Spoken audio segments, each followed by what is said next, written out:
अब ये हमारी इस चैप्टर की लास्ट वीडियो, ठीक है। इसमें हम डिस्कस करेंगे last reaction, last two type reaction. This is called exothermic, this is called exothermic and endothermic reaction. This is called exothermic and endothermic reaction. जरा चेक कीजिए, बहुत ही सिंपल है। इन सिंपल लैंग्वेज में समझाता हूँ तुम्हें। देखो, एक्सोथर्मिक रिएक्शन कैसी रिएक्शन होगी? ऐसी रिएक्शन जब वो रिएक्शन चलेगी, जब रिएक्टेंट से हम कहाँ पे जाएंगे? प्रोडक्ट में, ठीक है। अगर वहाँ से हीट निकलती है, एनर्जी निकलती है या टेम्परेचर अप हो जाता है, तो उस चीज़ को हम क्या बोलते हैं? एक्सोथर्मिक रिएक्शन, जहाँ से हीट निकलती है, ठीक है। उसके बाद एंडोथर्मिक क्या होगी? इसका जस्ट रिवर्स, ऐसी रिएक्शन जहाँ से हीट ना निकले, बल्कि क्या करना पड़े हमें? उसको चलाने के लिए क्या देनी पड़े? एनर्जी, हीट सप्लाई करनी पड़े in the form of temperature, ठीक है। उस चीज़ को हम क्या बोलते हैं? Endothermic reaction. अब डेफिनेशन क्या राइट डाउन करके आओगे तुम एग्जाम में? Now you will write the definition exothermic reaction. जरा चेक कीजिए, those reaction in which heat is released. Now the definition is those reaction in which heat is released is called exothermic reaction।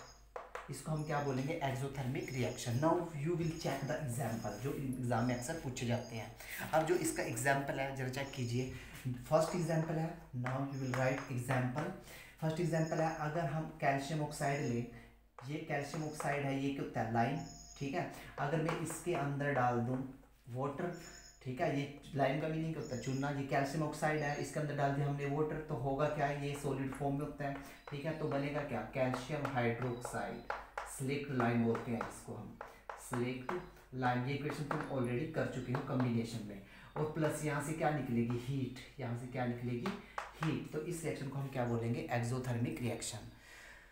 ये तुम घर पर भी try कर सकते हो। तुमने क्या करना है? चूना लेना है, उसके अंदर क्या डालना है? वाटर। जब तुम वाटर डालोगे तो वहाँ से बुलबुले उठेंगे, और जरा ऑब्जर्व करना, वहाँ पे टेम्परेचर एकदम से क्या हो जाएगा? अप राइज हो जाएगा, ठीक है। इस चीज़ को हम क्या बोलते हैं? Exothermic reaction. Now you will check the second example, very important, जो अक्सर एग्जाम में पूछा जाता है, ठीक है। Now the second example is respiration. Respiration बोल सकते हो, ठीक है। बायो से रिलेटेड है ये। अब रेस्पिरेशन का मीनिंग समझना जरा ध्यान से। देखो, होता क्या रेस्पिरेशन में? सांस लेना और सांस छोड़ना। देखो, हम खाना खाते हैं, खाने के अंदर क्या होता है? ग्लूकोज। ग्लूकोज का फॉर्मूला होता है C6H12O6, ठीक है।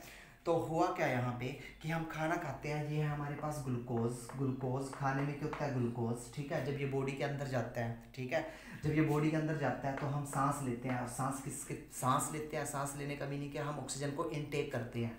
और ये ऑक्सीजन क्या करती है? बॉडी के अंदर, स्टमक के अंदर जाके, ठीक है, जो प्रोसेस चलता है, ये ऑक्सीजन इसको क्या कर देती है? बर्न। बर्न का मीनिंग ये नहीं होगा कि खाना अंदर पेट के अंदर जल जाएगा, नो। इसको एक बर्निंग फॉर्म में लेके आती है, ठीक है। जैसे ही बर्न होगी तो वहाँ से क्या निकलेगी? कार्बन डाइऑक्साइड गैस, जो तुम छोड़ देते हो, ठीक है, जब तुम सांस छोड़ते हो, ठीक है। उसके बाद साथ में क्या रिलीज होता है? वाटर, ठीक है। वाटर इन लिक्विड, यूरिन के थ्रू निकाल देते हो। कार्बन डाइऑक्साइड निकलती है, वाटर निकलता है, साथ ही एक चीज निकलती है यहाँ से, क्या? एनर्जी। साथ ही क्या निकलती है यहाँ से? एनर्जी, जो हमारी बॉडी के अंदर एटीपी की फॉर्म में क्या हो जाती है? स्टोर, ठीक है। मैं एक बार दोबारा से रिपीट करता हूँ, this one is the very important concept, respiration. ये बायो से भी रिलेटेड है और केमिस्ट्री से भी। अब देखो, रेस्पिरेशन होता क्या है कि हमने खाना लिया, जब हम खाना खाएंगे, खाने के अंदर क्या होगा? हमारा ग्लूकोज, ठीक है। अब ग्लूकोज बॉडी के अंदर जा चुका है, हम लेंगे ऑक्सीजन। अब ऑक्सीजन क्या करेगी? उस ग्लूकोज को क्या कर देगी? बॉडी के अंदर बर्न। और जैसे ही ग्लूकोज बर्न होगा तो दो चीज़ें निकलेगी, एक कार्बन डाइऑक्साइड जो हम गैस के थ्रू निकाल देते हैं, ठीक है। सेकंड निकलेगा वाटर, जो हम यूरिन जब हम वर्कआउट करते हैं पसीने के थ्रू निकाल देते हैं। थर्ड निकलती है एनर्जी, बॉडी, क्योंकि खाने से तो बॉडी को एनर्जी मिलेगी, ठीक है। और ये एनर्जी हमारी बॉडी के अंदर स्टोर हो जाती है, किसकी फॉर्म में? एटीपी की फॉर्म में। अब जरा ध्यान से देखना, एग्जाम में क्वेश्चन पूछा जा सकता है कि एटीपी की फुल फॉर्म क्या होती है? तो देखो,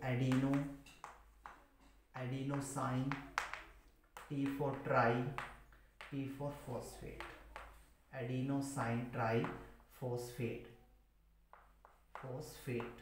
ठीक है, तो ये एग्जांपल है हमारा रेस्पिरेशन किसके अंदर जाएगा, ये जाएगा हमारा exothermic reaction.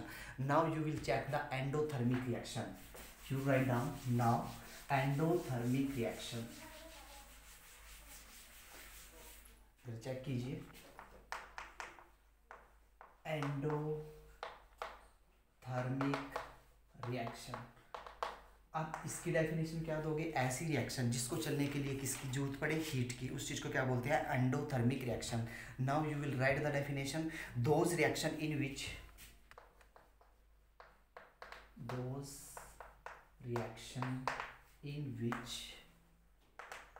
heat is absorbed is called endothermic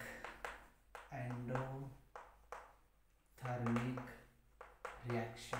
Now you will check the example जरा देखना, एग्जाम्पल सिर्फ एक ही दिया हुआ एनसीईआरटी में। अगर हम नाइट्रोजन गैस को, ठीक है, किसके साथ रिएक्ट कराए, ऑक्सीजन के साथ, O2 के साथ, ठीक है, तो ये आपस में कंबाइंड नहीं होती। इसको कंबाइंड करने के लिए हमें क्या सप्लाई करनी पड़ती है, हीट। ठीक है, तब जाके हमको मिलता है 2NO। ठीक है, this one is in the form of gas, this one the example of endothermic reaction. ठीक है, अब हमारे दो कंटेंट बचते हैं इस चैप्टर के, फटाफट उनको भी हम कवर करते हैं। ठीक है, वो दो कंटेंट है क्या हमारे पास, फर्स्ट है हमारे पास रेंसिडिटी। ये भी बहुत एग्जाम में पूछा जाता है कि रेंसिडिटी होती क्या है, जरा चेक कीजिए। रेंसिडिटी की एक्सप्लेनेशन देता हूँ तुम्हें। रेंसिडिटी होती क्या है, देखो हमारे पास जंक फूड होता है, ठीक है, जैसे हमारे पास कुरकुरे चिप्स का पैकेट होता है, तो होता क्या है, अगर मैं चिप्स के पैकेट को ओपन कर दूँ उसमें से गैस निकल जाएगी बाहर। अगर मैं इसको 2 दिन के लिए रख दूँ तो क्या हो जाएगा वो, ठीक है, मॉइस्चर आ जाएगी ना उसमें, वो स्पॉइल हो जाएगा, खराब हो जाएगा। ठीक है, उसका टेस्ट भी क्या हो जाएगा, बेकार हो जाएगा। इसी चीज़ को हम क्या बोलते हैं, रेंसिडिटी। ठीक है, और इस चीज़ को बचाने के लिए हम जो केमिकल यूज़ करते हैं उसको बोलते हैं हम एंटीऑक्सीडेंट। उस चीज़ को हम क्या बोलते हैं, antioxidant. Now you will check the definition, write down. You will check the definition, exam में लिख के क्या होगे, जरा चेक कीजिए। Rancidity, when food items cooked, ऐसी फूड आइटम्स जिसको हम कुक्ड बनाते हैं, किसमें, ऑयल में या किसी फैट में, ठीक है, घी में, तेल में, ठीक है, आर कैप्ट एक्सपोज, अगर हम उसको एक्सपोज कर देते हैं किसमें, एनवायरनमेंट में, तो होगा क्या, उसमें अनप्लीजेंट स्मेल, उसकी जो स्मेल है वो क्या हो जाएगी, बेकार सी हो जाएगी, अनइवन सी हो जाएगी, जो हमें पसंद नहीं होगी बिल्कुल भी, और टेस्ट भी उसका क्या हो जाएगा, खराब। जैसे एग्जाम्पल ले सकते हो तुम चिप्स, ठीक है, होगा क्या, टेस्ट एंड बिकम रेंसिडिटी, इसी चीज़ को क्या बोलते हैं, रेंसिड, वो हो गया रेंसिड। और इस प्रोसेस को हम, इस प्रोसेस को हम क्या बोलेंगे, रेंसिडिटी।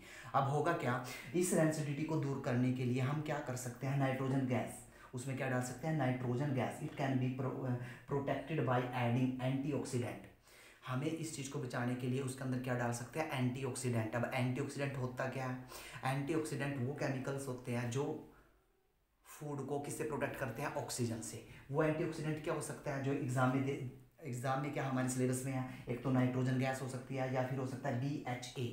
एग्जाम में ये भी क्वेश्चन पूछा गया है कि BHA की फुल फॉर्म क्या होती है और ये क्या होता है, तो हम आंसर देते हैं कि जो BHA होता है वो क्या होता है, हमारा एंटीऑक्सीडेंट, और इसकी फुल फॉर्म क्या होती है। Now you will check, B for butylated,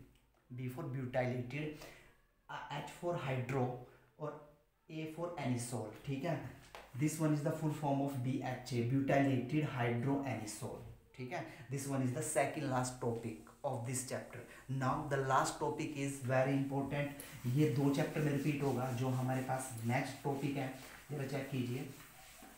next जो लास्ट टॉपिक है हमारा, वो है हमारा कोरोजन, CORROSION। ठीक है, अब एक वर्ड हम पढ़ेंगे, रस्ट। अब इसके बारे में बताता हूँ, कोरिजन और रस्ट क्या होता है। ये तुम्हारा क्या रहेगा, होमवर्क, ये खुद से ट्राई कर सकते हो। ठीक है, जो इंपॉर्टेंट बात होगी मैं राइट डाउन करूँगा, जरा चेक कीजिए। देखो होगा क्या, कोरिजन और रस्ट का मीनिंग क्या होता है। हमारे पास मेटल्स होते हैं, ठीक है, हमारे पास मेटल होते हैं। मेटल के तौर पे सपोज करो सिल्वर होती है हमारे पास, सिल्वर इज ए मेटल। तो तुम्हें देखो होगा, जब हम सिल्वर की ज्वेलरी डालते हैं, ठीक है, तो 1 मंथ, 2 मंथ, 3 मंथ या 4 मंथ या 6 मंथ, कुछ टाइम बाद सिल्वर के ऊपर ब्लैक कलर की लेयर चढ़ जाती है। ठीक है, क्लियर। तो उसी चीज़ को हम क्या बोलते हैं, कोरिजन। बात समझ में आई? इन सिंपल वे जंग, ठीक है, हम बोलते हैं लोहे को जंग लग गया, ठीक है, उस जंग को हम क्या बोलते हैं? कोरिजन। लेकिन अब हुआ यहाँ पे क्या कि जब किसी मेटल के ऊपर, ठीक है, जो चीज़ अनवांटेड एक लेयर चढ़ जाती है, ठीक है, उस चीज़ को हम क्या बोलते हैं? कोरिजन। हर एक मेटल के केस में अगर यही लेयर किस पे चढ़ती है? आयरन पे। अगर यही लेयर किस पे चढ़ती है? आयरन के ऊपर, ठीक है, तब हम उसको कोरिजन नहीं बोलेंगे, तब हम उसको एक नया नाम दे देंगे जिसको हम क्या बोलते हैं? रस्ट। लेकिन एक्चुअल में मीनिंग सेम ही होता है कोरिजन का एंड रस्ट का, ठीक है। लेकिन आयरन के केस में कोरिजन को हम कोरिजन नहीं बोलते, तब हम उसको क्या बोलते हैं? Rust. This one is the very important. Now अब देखो रस्ट लगेगा क्यों, ठीक है, रस्ट क्यों लगता है? आयरन होगा, आयरन को अगर हम एनवायरनमेंट में खुला छोड़ेंगे तो उसके ऊपर क्या अटैक करेगी? ऑक्सीजन गैस, मॉइस्चर, तभी तो आयरन को जंग लगेगा, तभी तो आयरन को क्या लगेगा? रस्ट। नाउ जो एग्जाम में पूछा जाता है कि जो रस्ट होता है, रस्ट का जो फॉर्मूला होता है वो बताइए, ठीक है। जो रस्ट का फॉर्मूला आता है वो होता है हमारे पास Fe2O3.XH2O। This one is the rust formula. जब लोहे को जंग लगता है तो ये क्वेश्चन वेरी इंपॉर्टेंट, तो उसका फॉर्मूला दीजिए। This one is the rusting of iron and rust formula Fe2O3.XH2O। इसका नेम क्या दोगे तुम? इसको बोलोगे तुम हाइड्रेटेड आयरन, ठीक है, इसको क्या बोलोगे? Hydrated iron. और यहाँ पे वैलेंसी कितनी आयरन की? चार्ज कितना है? 3, ठीक है, हाइड्रेटेड आयरन ऑक्साइड, ठीक है। तो this one is the very important. एक बार दोबारा से चेक करते हैं, किसी भी मेटल के ऊपर अगर अनडिजायरेबल, जो हमें नहीं चाहिए, जो अनवांटेड लेयर चढ़ जाती है तो उस चीज़ को क्या बोलते हैं? कोरिजन। हर एक के केस में कॉपर भी हो सकता है तुम्हारा, सिल्वर भी हो सकता है, ठीक है, अदर मेटल लगा लो तुम्हारा, ठीक है, जिंक भी हो सकता है, ठीक है, मैग्नीशियम हो सकता है, कुछ भी लगा लो। लेकिन अगर आयरन के ऊपर ये चीज़ फॉल होती है तब आयरन के केस में हम उसको क्या नाम देते हैं? Rust. This one is the difference between corrosion and rust. And now the last question जो पूछा जाता है एग्जाम में वो है हमारे पास रस्ट। रस्ट का केमिकल नेम या इसका केमिकल फॉर्मूला दीजिए। तो this one is the formula Fe2O3.XH2O। और पूछा जाता है कि रस्ट लगता क्यों है? कि जब हम लोहे को एनवायरनमेंट के अंदर ओपन छोड़ देते हैं तो उस पर कौन अटैक करती है? मॉइस्चर और ऑक्सीजन, जिसकी वजह से उसके ऊपर क्या लग जाता है? रस्ट, ठीक है। Now this chapter is totally complete. जो नेक्स्ट जो अगली जो लास्ट वीडियो होगी इस चैप्टर की वो होगी हमारी एनसीईआरटी के सारे क्वेश्चन हम उस वीडियो में सोल्व करेंगे। उसके बाद हम नया चैप्टर स्टार्ट करेंगे acid, base and salt. Now take a screenshot and make a beautiful notes.